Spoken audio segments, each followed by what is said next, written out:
જય માતાજી બાપુ. હા જસવંત જય માતાજી. હા બોલો બોલો. મેં કીધું ખાલી કહી દઉં કે કાલે આરતી ન કરતા હા હા એવું તમે કહી દેજો એને કહેવાનું હોય એને.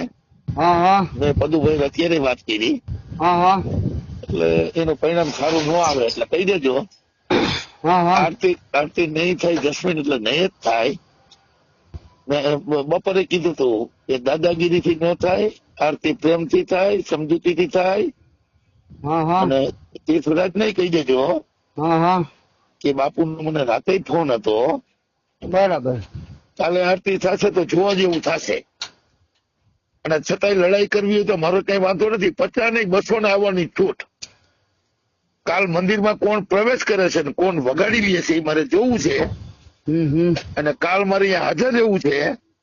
હા હા મરવું છે એ મંદિરમાં, પણ કોઈના બાપની તાકાત નથી દાદાગીરી આરતી કરી લઈએ. પણ બાપુ આવડું નામ લખાઈ ગયું હોય ને દાતાને લખાઈ ગયું તો કહી કહેવાય દો, એને ફોન કરી દો સવારે કે આરતી કેન્સલ થઈ છે, તમારું નામ કેન્સલ થયું છે અને આરતીની મનાઈ કરી દીધી છે. મારું નામ આપજો કે બાપુએ કીધું.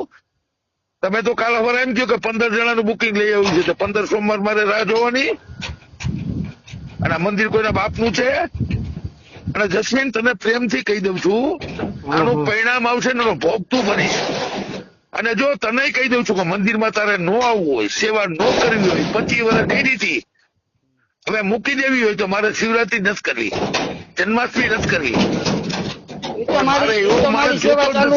મારી સેવા ચાલુ જ રહેશે.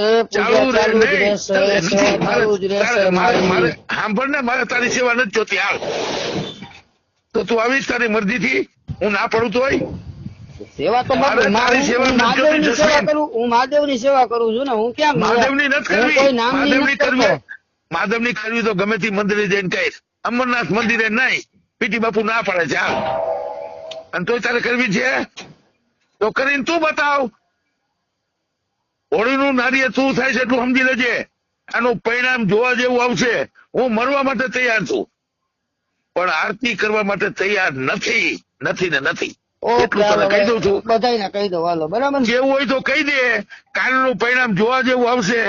અને કદાચ કાલ માન કે એક દિવસ જવા દઉં, હું બપોરે 12 વાગે મંદિર બંધ કરી અને ચાવી મારી પાસે રાખીશ. તમે આરતી કરી લેજો. કા મંદિર તોડીને જાજો અંદર. તમારા બાપની તાકાત હોય કે તમારા જે ભણવા હોય ને કહી દેજો. હવે જસ્મીન મારાથી સહન થતું નથી, એટલું તને કહી દઉં.